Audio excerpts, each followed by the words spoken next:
Here we are at Flora Good Times. Knock, knock. Hi. Come say hello. Come on in. Hi. Introduce yourself. I'm Corinne.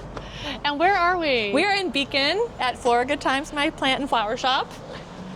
I'd love a little tour, Corinne. Sure, come on in. Okay, great. Even your plants out front look beautiful. Oh, thank you. We are doing it all everywhere.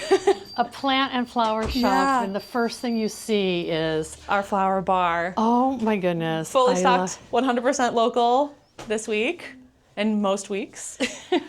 So you were describing to me earlier how you have this set up, because this is like a merchandise, but also you're drawing, like your employee Emily is already making something. Yes, so this is shoppable as is. You can buy by the stem, but we also design right here. So like customers can come in and say, I want, I'm looking to spend about $100, and we'll put something together.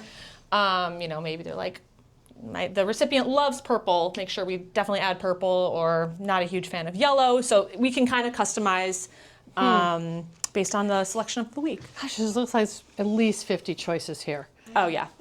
Wow. We are, I'm not trying to be skimpy. I always like to have a good selection, because people come and they always are like, are these real? I've never seen flowers like this. So that's kind of our shtick, is that it's definitely not your typical florist. No, Yeah. it's unique, it's special, and you're going to have a good time at Yes. Flora Good Times. Can So you right. just touch a little bit on how many farms you buy from, and Sure. how are you driving to them, or are they coming to you? We source predominantly, we're really lucky because this area we have collectives. So there's farm collectives, maybe, I think our main one is Hudson Valley Collective, and they're based up in Red Hook, which is about an hour and change away. We're really lucky because they'll deliver to us, which is really nice. But they source from about, I think it's 12 farms right now. So that's kind of a one-stop shop for you right there. And it's our bread and butter. They're all no spray or like organic. Yeah. Really fantastic product, like unmatched. When we have events, we have 2 other collectives that we'll source from. We're lucky to be kind of in the middle. Garden State Flower Collective, and they're down in like northern Jersey, Right. and then the Connecticut Flower Yes. Collective. So Oh, we are great. like pulling from the tri-state. Oh, that's wonderful. Yeah, Connecticut Flower Collective are Slow Flowers members, and I visited them last year. That's amazing. So the Garden State and the Connecticut are about an hour away, or a little bit further? Yeah, and Connecticut is great because they've actually worked with us to have like a halfway meeting point drop off. Perfect. It's been good because it extends the season so much for a lot of things. Like right now I'm already starting to see chrysanthemums, which is crazy, but Hudson Valley, we won't get those until October. Interesting, So yeah. it's cool. It just makes it so that it's not like we only have things for 1 week, which makes it special but challenging, obviously, for sourcing. Right, So but it gives you versatility. yeah. Wow. Okay, so this cute little shop has a story. Yes. You said it's about 700 and change. I kind of think the inside is about 700. I mean, I don't know. It's maybe, 8 feet wide? If you had really long arms, you could touch both Maybe. walls. Yeah. I'm like, my husband's 6 foot. Maybe he could lay down, but it's pretty narrow. It obviously has provided a fun puzzle to put as much stuff in here as we want to put in. Absolutely. But Wow. we're lucky we also have a little bit of a garden space in the back. Well, why don't you walk us through? Sure. Corinne, thank you. And this is your employee, Emily. This is Emily. This is our shop manager and lead designer extraordinaire. She's already at work making some subscription deliveries that we have, people that get weekly bouquets from us. Okay, and how do you charge for that? And like, what is there a recipe for how many stems it has, or? We have worked with a couple of the people that are getting Friday subscriptions like for a while, so we know what they like, or things that they don't like. This particular one, he likes to get 3 different three different complete looks. For the subscriptions, we offer it weekly, bi-weekly, or once a month. Okay. And the more frequent deliveries or pickups, you get a 10, an 8, or a 5% discount on the pricing. price. So some people have specifics, but typically they're kind of just designer's choice. Do what you like. Love it. Which is great. Obviously, we change it up every week with what we have product-wise. So it's really based on size. But we deliver too. We deliver like It's about 15-mile radius. So And will that go in a wrap or in a vase? it'll be in a wrap. Wow, fun. We will offer arrangements, but I think people typically just get a vase and then they have a spot for it every week. So yeah. Well, Yeah. it's fun seeing that Emily just walked in and just picked up stems and started designing without I mean, when the bar looks so good, it's hard to be like wanting to do anything else. Like she's like, I'll clean vases later. I got to get to the designing. So, cool. Okay, Yeah. so how long have you been here? This is year 7. Wow. Unbelievable. I'm so impressed. Thank you. It was, we opened in September 2019. So obviously really crazy timing, but we made it through. So I think that really says a lot. We can do anything if we can make it through what we went through right at the beginning. Yeah, well, when we sit down, we'll talk more about that. Sure. I do want to talk about the plant Yes. part of your business, because is that how you originated, was plants, or? I'll tell you what, when I first started in flowers, I wasn't a flower person. I was like, I don't get it. I don't understand. Why would you get flowers? They're not going to last. You can get a plant and you can take care of it and it will continue to grow. Obviously, I've changed my tune. But I think that there's so many people that come into a flower shop and see, your typical peace lily or your pothos, and that's the only plants they know. But there's so much in houseplants as well. And we went through like a huge, renaissance of houseplants back in around when we opened. Mm-hmm. So many like weird cultivars and so much internet, people that had a lot of knowledge that were sharing. So I think people really learned a lot. And I always loved houseplants. Emily has like 400 houseplants or something. So she's allowed to work here. She was a plant person converted to flowers as well. So kindred spirits. But I think they go hand in hand. I mean, I think people design with plants differently than they design with flowers. So it's kind of like, that's why it's called Flora, right? We're like more than just flowers. We're all types of flora for decorating the house. So, I love that. Yeah.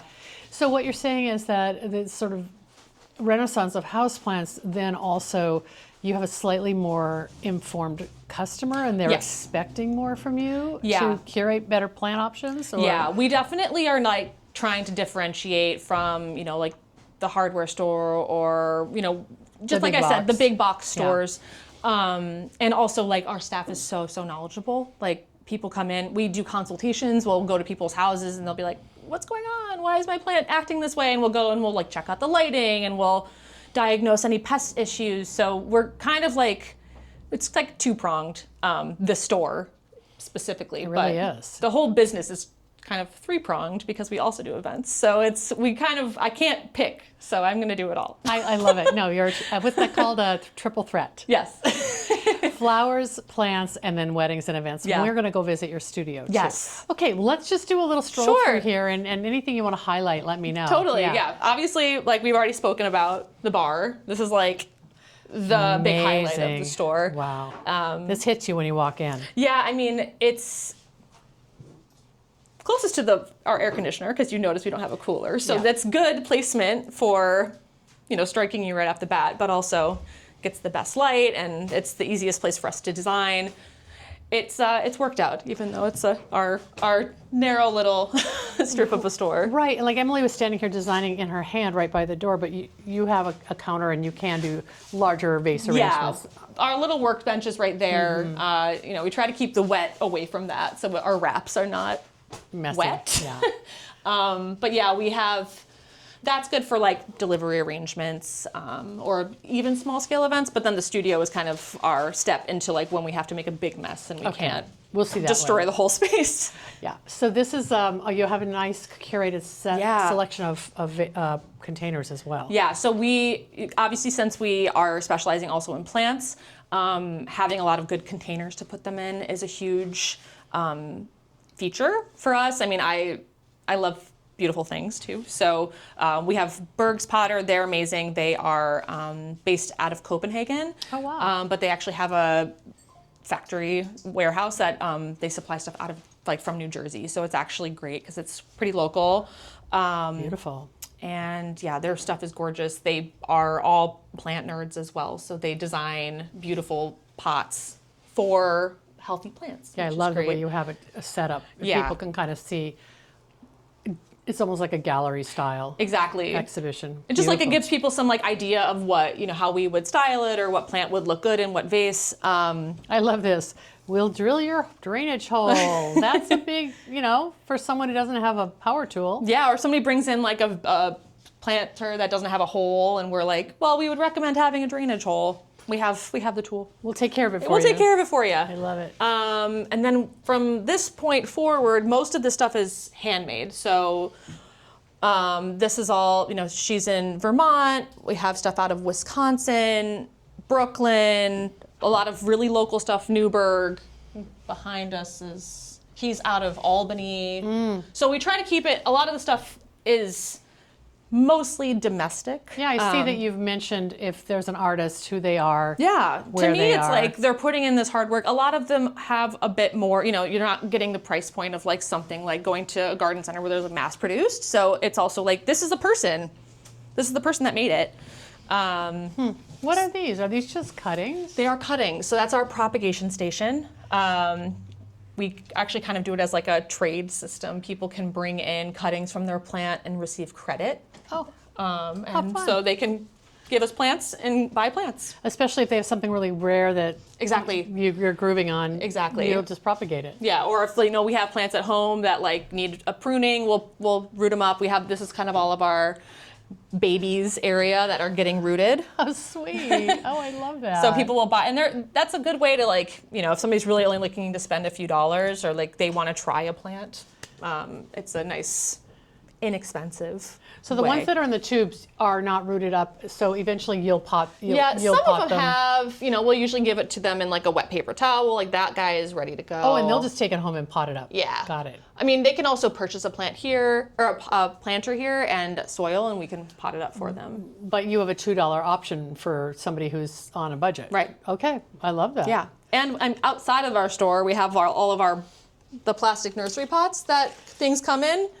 If somebody buys a pot and wants us to plant it, we'll just give the pots are free outside because I can't throw things away. Exactly. It's plastic. It's useful. It is. And then people can feel good about Exactly. buying a plant in a plastic They pot. always go. I'm always surprised. We'll have it full to the brim after a busy weekend, and they are gone by the next weekend, which is That's amazing. great. These are fun.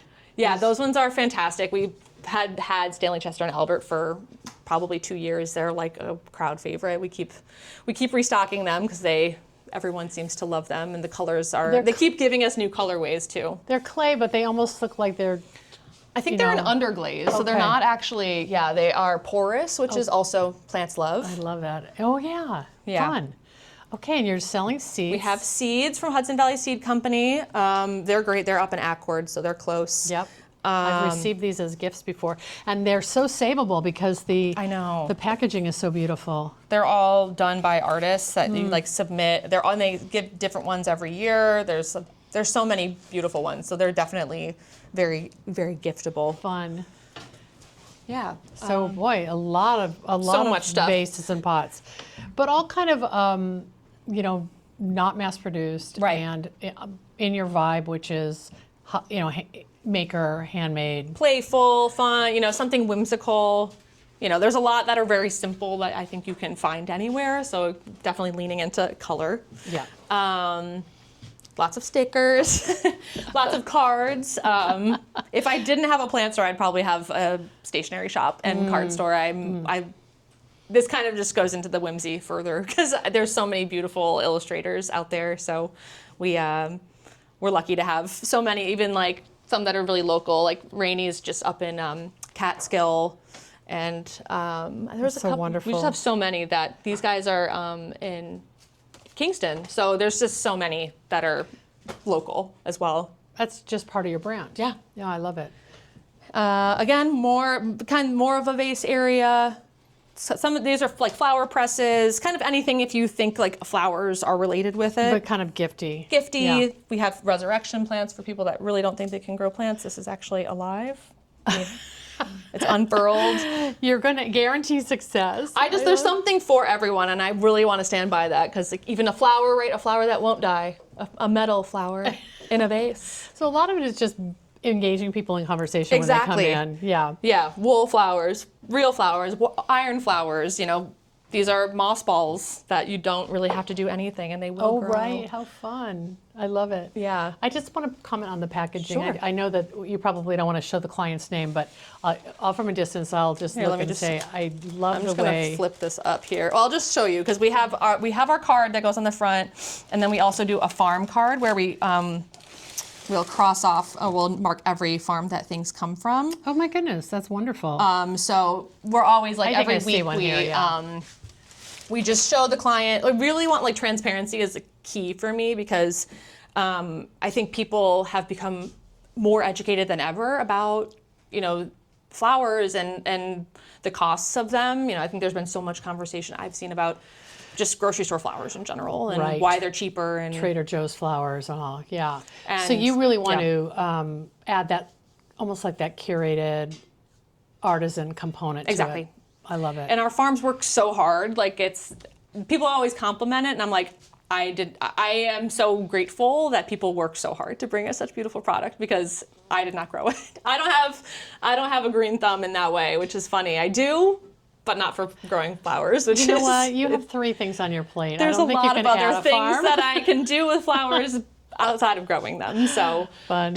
That's fun. Well, we'll look back at the shop here, and then I'd love to see the backyard. Now, Yeah. this is really allows you to have something that is sort of counter-seasonal, like the year-round houseplant business. Yes. There's not necessarily, is it more of a winter business or? Yeah, I think January is actually shockingly, I think people just get the winter blues and they're like, what can I do to liven up my space a little bit? Yeah. So we do tend to see like January be this big jump after the holidays.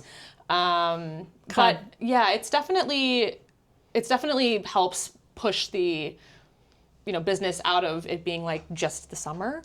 And I'll say that I tend to think that we have the flowers that are like most fussy that we need to take care of on the most regular, and then the plants are like we water them about once a week, and then all of the ceramics and stuff, which I'm like, you guys are good, you get dusted, So Yes, exactly. it's nice because the plants feel less perishable to me because we are also all plant people. They're and- less demanding. Exactly. I love it. Very fun. Very fun. Yeah. Cool. And then you do have the biggies. We do have the $60. biggies. A lot of the biggies are also out back. They get their summer break outside because space issues, but also. So when you took over this space, you said it had been a driveway? It was actually, funny enough, excuse me. I love the doorstop. Gotta Yeah, have a big rock. What beats a rock, I have one in my fence.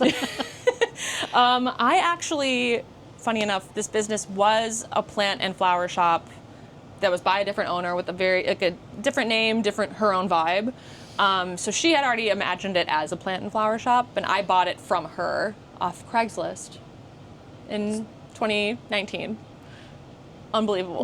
Were you living in New York City and you saw this on Craigslist? My husband and I had bought a house up here in like 2017, and we were going back and forth. So Okay. we would come up on like a Thursday night, like really late, and then we would be up here until Monday night.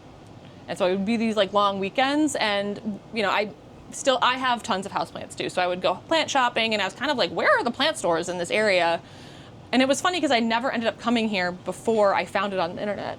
But I just went on Craigslist and was like, I'm gonna just search plants. Like someone's gotta be moving.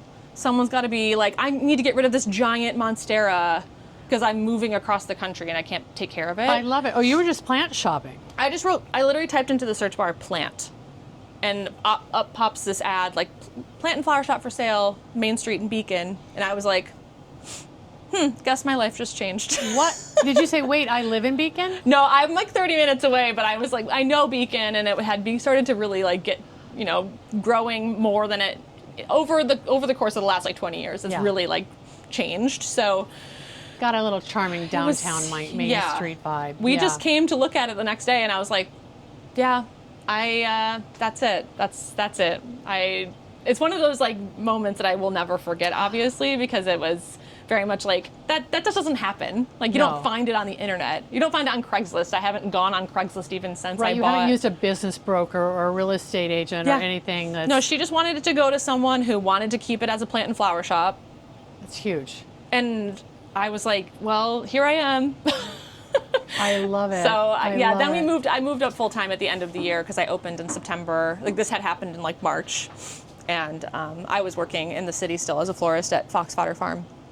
And Taylor was so supportive and like taught me everything I know. And I was just like, I'm so scared to tell you this, but I think I actually am gonna buy a plant shop upstate. And she was like, I thought that something horrible had happened when you had like wanted to have this conversation with me. I was like, no, I was just really scared, and I loved working there so much. I was definitely, sad to move on, but it was growth. And But that sort of is an indicator of a good mentor who's Yes. not going to be jealous or upset if you are moving on. no, and she's been still so supportive. Like she's come to visit, and it's been like it's just, yeah, That's awesome. it's awesome. So did you build this structure back there? We built, so the back one was built. This one was kind of like a weird, like dilapidated lean-to situation. So we built the front one to match, to extend it. Love it. Just because we also we want it to stay warm. It does stay about like 10 or 15 degrees warmer back here, so we can kind of extend Let's our... walk back, yeah. Yeah. It's also kind of, I feel like there is this weird light pattern too, so maybe this diffuses it more evenly. Yeah, they're like a little bit kind of like, they're not like rated as like UV filtering or anything, but they are that kind of smoked, Yeah, just protect your things Plastic. from getting fried. So we also do a little bit of like, we dry some of our stock back here as well. Because it keeps it dry. Yeah, it keeps it dry. We have leftovers, we'll keep them and we use them for wreaths in the winter. Yeah. And then we have like our sales section back here. And people actually come back here and forage for bargains. Oh, the people that want the sale plants, they know where to find it. We haven't marked well, but they're like, I want one, like, why is it marked 15% off? It looks great. We're like, yeah, it just needs like, it has like a bent leaf. Yeah, it needs some TLC. Needs some TLC. Wow, love it. Yeah. I'm going to trade places with you course. and walk back through. Yeah. This is so fun. Yeah, I think people come in and they don't even realize, because this obviously extends the store so much. Oh my goodness, And yes. we kind of turn it into, in the winter, we put all of like our big pots outside and call it Pottery Barn. Because obviously our plants aren't going to be happy out there in the winter, but your large pots will be fine. yeah. And people, like to sell those or give those as gifts. And, then we have to get all cozy in here in the winter, because all that comes in here. Just that the extension of the store goes like, yeah, we'll do like kind of small scale landscaping. I say like balcony, like we have our potted plants in the front. So things like that, if people want like patio plants. You're really into like the plant lifestyle for your customers. I just think like if, like, I don't typically say like no outright. I'm like, let's try it. Why not? Because I just think like being curious and like wanting to be interested in plants, like, I don't know, I really embrace plant people. Like, we're very special kind of people. are. So You are. I don't like to be like, no, we can't do that, or we don't do things like that. Like, why not try? I also think there's something that's so hard to put your finger on and describe this intangible specialness about a shop, any kind of, lifestyle shop where people want to just hang out. Yes. They may not even walk in here with an agenda, but they just want to see what you've got. Right. But that only works if you and the staff are as crazy as the customers. Exactly. And you are, I can tell. People come in sometimes and just are like, I just wanted to see what you had. Or, I saw on Instagram that you got new plants. I don't need a plant, but maybe I do. I'm like, we're not gonna talk you out of it. I'm sorry. Yeah. Like, we are enablers. So Yeah. So plants are definitely a larger slice of the pie then for the business. it's moved a lot for Okay. us. Flowers are now about 60%. Okay. Maybe not necessarily at first glance in here, because of your wedding and event business. Yes, and because we do so many deliveries. Okay. Wow. That's expanded a lot, which has been great. great, because obviously it makes it just, since that's our only stock is the front of the store, it makes that always look a lot yummier and like fuller, and just makes it so that I know that people will come in and have a nice selection versus like, this is all I can allot for this week. So it's made it more fun for us as like being able to curate that section, because I know that they'll be used and like loved and not just go to compost. Well, and you mentioned that you often have more than once a week stocking, so you're kind of refreshing it during the week. Yeah, we usually get deliveries on Wednesdays, sometimes Thursdays, and then typically a Monday. Yeah. Because we're wiped out after the weekend. Yeah. So Are you open 7 days? We're open 5. We're open Thursday through Monday. Oh, wonderful. Beacon is a little sleepy on Tuesdays and Wednesdays, but we still do deliveries. So if somebody, you can't help it if somebody has a birthday on a Tuesday. I can't be like, no, we're not open. Yeah. So we just deliver, but no walk-ins. I love it. Yeah. That's really great. Well, I just could be one of those goofy people who wants to come every day and see what you've got. It's just delightful. Your personality really shows through. Oh, thank and you. I just can tell that you want to have an affection for everything that, because it's tiny, so your real estate is limited. Yes. You've got to care about that product to bring it in. Exactly. And obviously there's lots of plants that are being cared for on a regular basis. It's funny because, well, if you can believe it, Emily and I had a conversation like 2 days ago, and she was like, I think we need more plants. And you're looking at the stock of the store right now, and we have ordered more plants because we're like, not full enough. And They're like, on that's the how we are. We're floor, Corinne. they're on the floor, but they're not on the floor enough. No, they're on the ceiling. But there's only a few hanging plants. It's just because we do like to have the variety, and people will come in. Sometimes people will come in and be like, I just moved. I need all of my new plants because I moved across the country. Perfect. And then we're like, okay, let's That's a do good it. customer. Yeah. I love it. Well, thank you so much. I can't course. wait to see your studio. Yeah.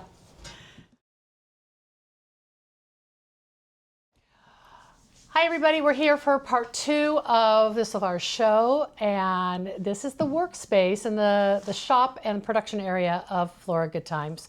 Thank you, Corinne Bryson, for hosting me. Thank you, Deborah, for visiting. Oh my gosh, it was great. It was a beautiful train ride up the Hudson River. Unmatched. Thank you for planning that. I sat course. on the riverside, so I got to Yeah, see. so I always sit on the left side when you're coming upstate. Okay. That's the insider tip. Okay, so on the return, I'll sit on the right Sit side. on the right side because that's Okay. the riverside. Okay. Yeah. We just toured Flora Good Times, the shop, and I feel like I got immersed in your plant passion and houseplants specifically, and your flower selection was amazing. And this is where all the production happens. So we talked a little bit about your 3-pronged business.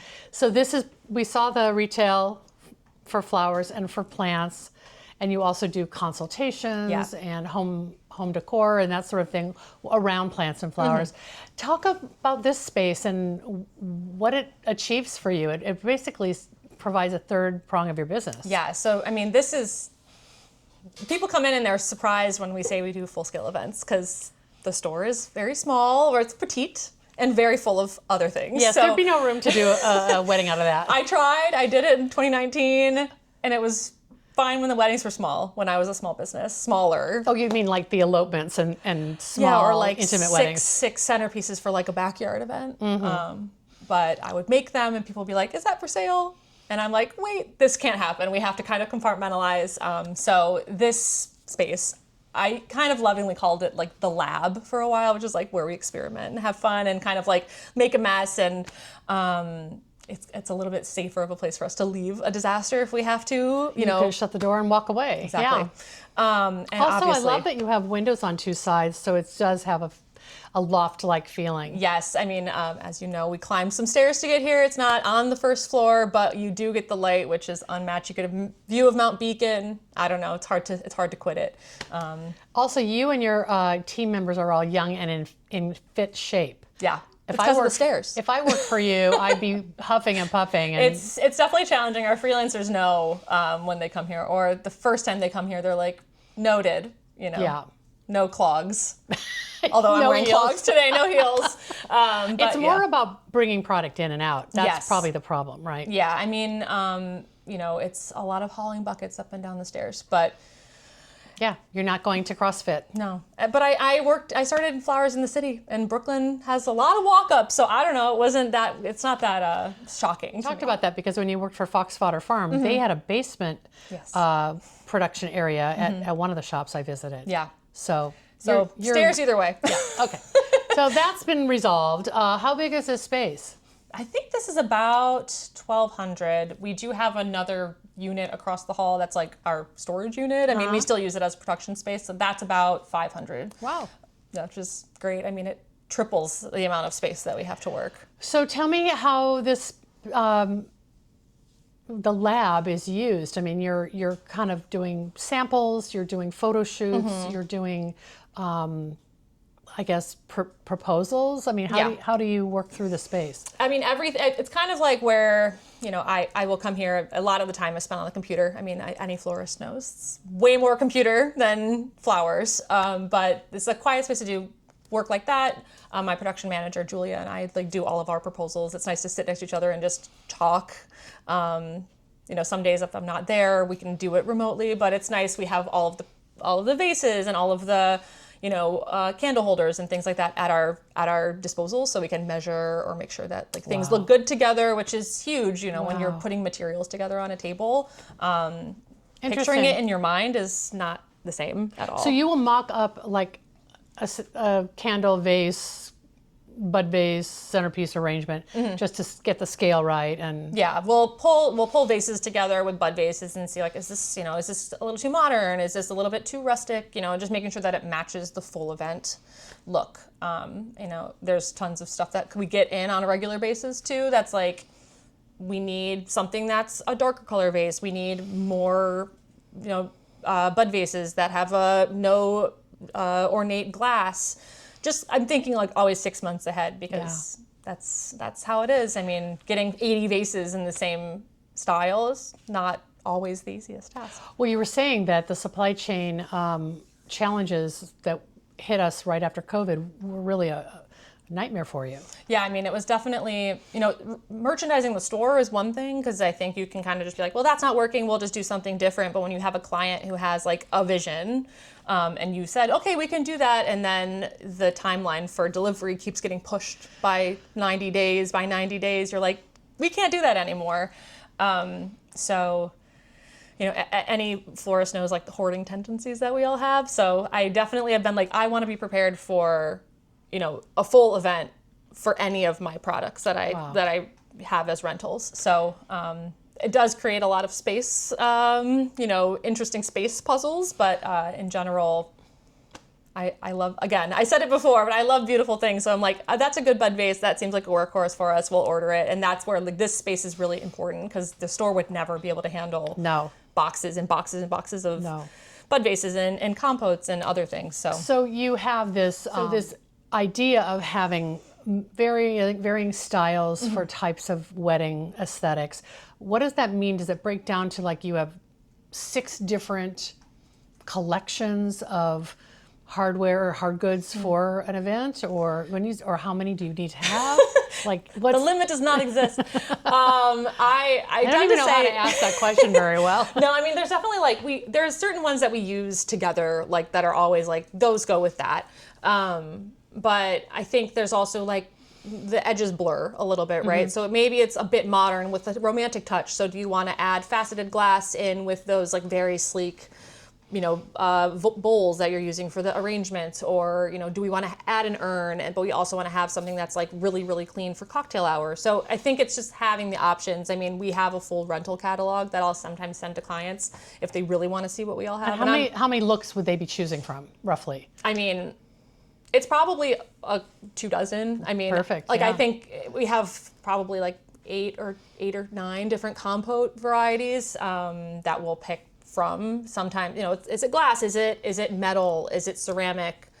Is it the right size for the table that we're looking to design on? So many variables. It's so many, and I think putting all of it together, a lot of people have been doing round tables and long tables. Then it's also what works on a round table that needs to fill, a 72-inch round, and you need to have an arrangement that's viewed from 360 degrees, but also doesn't look shrimpy in the middle of the table, and then next to a table that's 36 inches wide and doesn't want to overwhelm that same table. Maybe needs to be more linear. Exactly. Wow. And that's sort of every year you're seeing maybe preferences change. I hate to use the word trends, but there's some kind of visual preference that probably reveals itself in Pinterest boards. Yes. Or, and are you driving it by what you present to the client, or is the client seeing it somewhere else and bringing it to you and asking you to personalize it?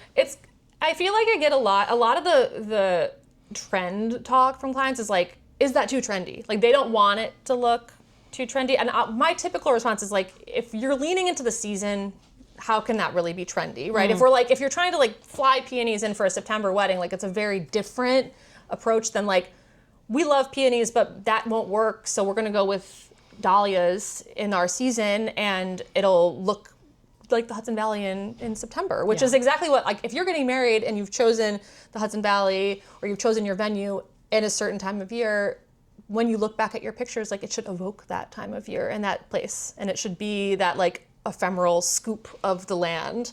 The scoop of the land. I love that. Like, I feel like people are trying to mash something in that doesn't fit the venue, the lighting of the day. You know, like, September has a very different, the sun sets differently in September. So I just feel like, you know, nature provides. I try not to force it too much. I just am a shepherd. I love that. And I'm also guessing that there is a kind of a predisposed client who finds you because they want a wedding in Hudson Valley. And I guess, I mean, how many different venues do you work with? A lot. I mean, there's so many up here and more all the time. But I think feel very confident now. Like, we've definitely carved out our niche, which is good. I feel like there's fewer and fewer inquiries where I'm like, did you see our portfolio? Like, I don't know if, like, we're the match, you know? And it's not that it's hard for me to say, like, I think that you'd be better with somebody who fits what you're looking for Your more. aesthetic, yeah. But I think that just feels less frequent. Like, I've had to compromise and say yes less to, like, things that I'm just like, I'm scared because I don't have a booking that day and I want to do something. I'm like, shut it down. 2026, I was like, I'm not doing that anymore. Really? Yeah, I was just like, what's the point? Like, I'm not going to put it in my portfolio, and I don't want somebody to be unhappy with the outcome. You know, it's just growth too, you know. And it sounds like your team is kind of on board of supporting that. Yes. Like, stop it. We don't want this one. Oh, yeah. Julia loves when I say no. Julia, is that true, Julia? It's true. She's my biggest cheerleader. How often does that? Her. How often does that happen, though? Not often. That's good Yeah. because you're. We have good clients. And Yeah. I'll say it's kind of this in sync, just good vibe that you're moving toward. Yeah. Flora Good Times. Yeah. Gotta live by it. I know this is not the appropriate measure, but I'm just curious, like, in terms of number of weddings and events and scale of them, are you trying to increase them, or are you trying to hold, say for 2027, you're starting to talk to people, you're trying to keep at a certain minimum? I mean, how do you make that choice? I mean, what I say is that it's hard for me to, like, think there's going to be a better inquiry and, like, hold out too long. I think, you know, people that come with excitement and want to book with us, like, I always want to show them their options. But I do know that there are weeks that we try to protect a lot of time. And, like, again, in July, it's kind of hard. It's hot. A lot of people want to get married outside. I think our July bookings we typically have fewer inquiries. So we take those very thoughtfully, if we take them at all. Like, we carve out a chunk of time in the middle of the season to kind of just, all of us went on vacation in, like, 3 weeks. We were just, like, staggering vacations because we had an absolutely bonkers June, which was great, but we were all, like, kind of army crawling to the finish line, like, you know. Well, that's just maturity of the business too. Like, now you know July is not going to be as demanding, so People are all traveling a lot of the time too. So maybe you don't take that big middle of the month wedding that interrupts a vacation. Right. Yeah. So it just doesn't play out for, like, us where I'm like, that's really worth it versus, like, our sanity being in check for the fall, which is its own bear. So spring and fall are really the peak wedding months for this region. Yeah, I would say it starts late March, goes through the end of June. We actually are, like, our last wedding of the first part of it was, like, the first weekend of July. Okay. And then it starts back up again for us in August. Like, literally August 1st is our next wedding. So it was like, we have 4 weeks off. Wow. I'm glad I came in July. It's perfect. How many weddings do you think you'll have done? Or do you just measure by weddings or weddings and events? Are you doing corporate events too? We do corporate. I actually don't really measure corporate because they kind of sometimes will fall, like, on a Wednesday or a Tuesday. And it's, for me, I'm like, I'm here anyway. I'm here. Yeah. It's another reason to have flowers in the studio. We're doing, I think it's 25 weddings this year. But we also do offer a la carte, which is smaller, again, like, either deliveries, you know, maybe it's like a bouquet, a boutonniere, and, like, 6 centerpieces, and we just deliver them to the venue. Those ones I actually don't count in that because they're sometimes taken over by the studio, sometimes taken over by the shop, but they're, again, at this point, like, we are really a well-oiled machine, so kind of it's just like, okay, Plug and play. we don't have to really bring in freelancers for things like that, so we just handle them. And you have such beautiful product all the time that as long as the palette is achievable, they're going to get something gorgeous. Exactly. Oh, I love that. Yeah. Yeah. That's amazing.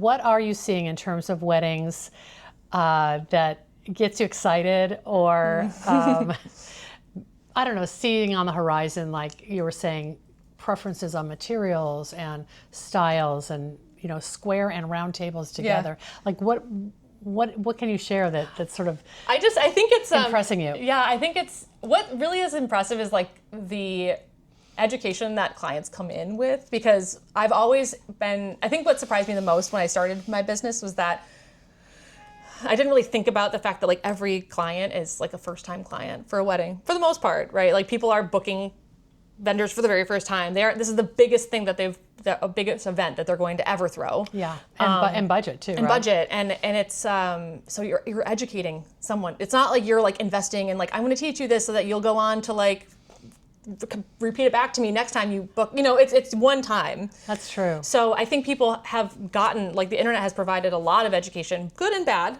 But I think in general, like people are coming in with like, I love this specific variety of, peony, and I want this specific zinnia. Like I saw it on Florette's like Instagram. They are doing that. I love Dawn Creek honey like zinnias. I'm like, cool. But you're getting married in May. So we are having, but then that's where the education comes in. Like, I'm glad you're paying attention. And those are beautiful products, but I also have, if you like that, you'll like this. So it's a little bit of a different type of, I'm not presenting things to them for the first time. They're aware of like the wide world of flowers. It's a conversation though. Mm-hmm. And you do want a client that is into flowers, whereas the client who's more just like, whatever, we need 30 centerpieces, I want them at this price point. Yeah. You probably aren't excited about that client. Yeah, I mean, to me that feels like how kind of corporate ends up, which is it's liberating in a way also too, because they're typically like, great, but I think there's a lot less emotion in it. Sure. It evokes something less out there. Like it's a full table versus like, this is what I've thought about and mood boarded. And You're like, just a checklist for them. I'm like, flowers here, delivered, which is fine. It's not like we still enjoy making them, but I think I've always said, like, I don't think I could quit weddings because it is such like an emotional, like special, it's like the most special thing that you can be brought in for. Okay. All right, that answers a question, because I did want to, before we wrap up, just talk about your origin story and your path to flowers. And we did allude to this, that you come out of photography, professional photographer, and you weren't a wedding photographer, were you? No, I did assist weddings, so it's kind of funny like how similar a lot of those things are. Like you are still brought in for these very special, like you can't repeat them events, right? So they're one of a kind, you're right. Yeah. I hadn't thought about that. Yeah, and photography is, I think, informed a lot of how I design too, because you're taught to look at things differently. Like I went to photography school, so it's not like I wasn't graded on how I looked at something. It definitely honed that skill of like composition and looking at something in 3 dimensions, and even photographing flowers is its own challenge. All of that, and color and light and scale, like all the principles of design you used as a photographer. Yes. So flowers weren't that, you're right. They weren't that far off. I tried, like, I kind of like took a like half detour into like prop styling. I tried there, but then I was like, I kind of think I like plants and flowers. I think that's all I really want to do with this. Can you share the story about how that happened? Yeah, so I was working in Brooklyn. I had moved there after college, and I was working as a photographer, a digital tech, a photo assistant, for about 3 years. And then I was kind of like, meh. College is so different. When I was photographing things, I was like making with my hands everything I would photograph, right? Wow. So if it was like a still life, I was putting it together. I was lighting it. I had the whole vision and created it myself. And in the photo industry, everything's very compartmentalized. Like you're a photo assistant, you deal with the lighting. And I think stripping the real like tactile nature out of that was kind of like, oh, I don't know if I actually like the things that I'm doing. When it's decentralized, then you lose the passion for it. Right. It's all very like, like if you're really into like tech, maybe that's still like interesting. It just wasn't like scratching the itch for me. So I was, getting more and more like, what can I do with this? And I had worked with a couple of photographers that were like interiors, and that's beautiful. You know, styling a space is like, it's kind of unique, I think, that It kind is of like photography. composing a photography setting. And in a like way. working with like larger scale, like set design, and again, like the prop stylists and set designers would come in with like, or like a florist would come in. So I was introduced with that, and that kind of led my path. Like a photographer I was working with knew my former boss, Taylor, and was like, Corinne actually, I think, hates this job. Maybe she can help you. And I started helping Taylor with like social media, and then I was like, you know, available hands, and as florists know, like available hands get scooped up into like, can you process this? Are you free this weekend? Are you free? Can you clean these? So it was, you know, available hands, and somebody who kind of like, I was incredibly green. Wow. I will never forget one of the times Taylor sent me to go to the flower market to go get, she said, go get a bale of branches. And I just went and I was like, I need branches. And they're like, how many? And I was like, I don't know. And I like pointed, I was like, I don't know, like a bunch. And then I didn't know a bale was like a measurement of branches, and came Right. back with like a small bunch. And she was like, what is that? I was like, I don't know anything. So I really, like, she really taught me every single thing. But kind of threw you in to figure it out. it was too. absolutely trial by fire. Yeah. There was like there was nowhere for me to be like, can I just have some time to figure it out? It was like, you will. And I did. Wow. Do you think that kind of trial by fire in a good way, because you were excited and you were into it, that kind of informed how you managed? Because you've got a really adorable team, and I just have met everybody who's on your core team, and they just seem to be as into it as you are. I am not a micromanager, and I think that everybody that works for me will tell you that. I just am like, you're smart, you'll figure it out, and like, I'm here if you have questions. Like, I would much prefer to be asked questions than have to like handhold and walk you through each step, because it's all different for everyone. Like, I think the outcome is, for me, what's the most important. Like, if you have a different method of doing it to get there, that's fine. Unless it's taking like 4 times longer than it should, obviously. Sure. Yeah. But you know, there's more than one way to process flowers. There's more than one way to make a design. A lot of people see, you know, all of our freelancers and staff see me design, and they'll take that and they'll make it their own. You know, each design is still going to evoke the designer that did it. It's not going to always be exactly how I would do it, but I think that that's what's beautiful about floral design, is that it's touched by an individual. And I'm not like super precious about it being like exactly, unless we're doing a very specific design, but that, you know, each event calls for something different, obviously. Right. It is like the last thing that's not been damaged by AI. Yeah, I have pretty good job security, I think. I don't know. I don't want to say that too early, but I don't see, they're not good at even making flowers on the computer right now. So I get an AI picture, I'm like, that is not a real flower. I can point it out so far away. I'm like, no. You know, a ChatGPT has messed with that. Oh yeah, I'm like, what is that? This has been so much fun. Is there anything else you want to add that I haven't talked about yet? Or we could talk all day, but I know you've got, really could. You've got people ready to process bases. I don't think so. I mean, this is just such a crazy industry, and I just think it's like I said, I can't really pick what I want to do, so I'm just like, we're still going to be trying to do it all. So for me, retail is still very interesting and its own thing. And it's like the heart of this business. Yeah, I mean, either I could pay for advertising, or I could like have a cute store that people can visit and like feel something in. And to me, that is always going to win. Oh, you mean versus like a pay for advertising and have an online business? Yeah, like, or have like, I have to like find people like now a bride could walk into my store, or like somebody getting married. I'm not even saying they're seeking out a florist, but they're just happening to be in town. They're like, what is this place? You know, I need to know more. I think it's in-person experiences are never going to. IRL. Yeah, that's going to always win. I think that that's one of those things that in this new age of like AI and like disconnection, like people getting together, it's like, how can you beat that? You know, having a dinner party, that when are you going to replace that? You know, having a chat room is not the same as having like a friends over for a barbecue. They're completely on different worlds. And what kind of flowers are at that barbecue? They better be gorgeous. I mean, honestly, I'd probably just do something really simple, like bud vases with like zinnias cut from a garden. Like, it would be something really chill, because you're going to have ribs on your hands, so who cares? All right. Well, thank you so much. Of course. It's so great to be Nice in to person. meet you in person. And thanks for the tour. Of course. And come back anytime. I will.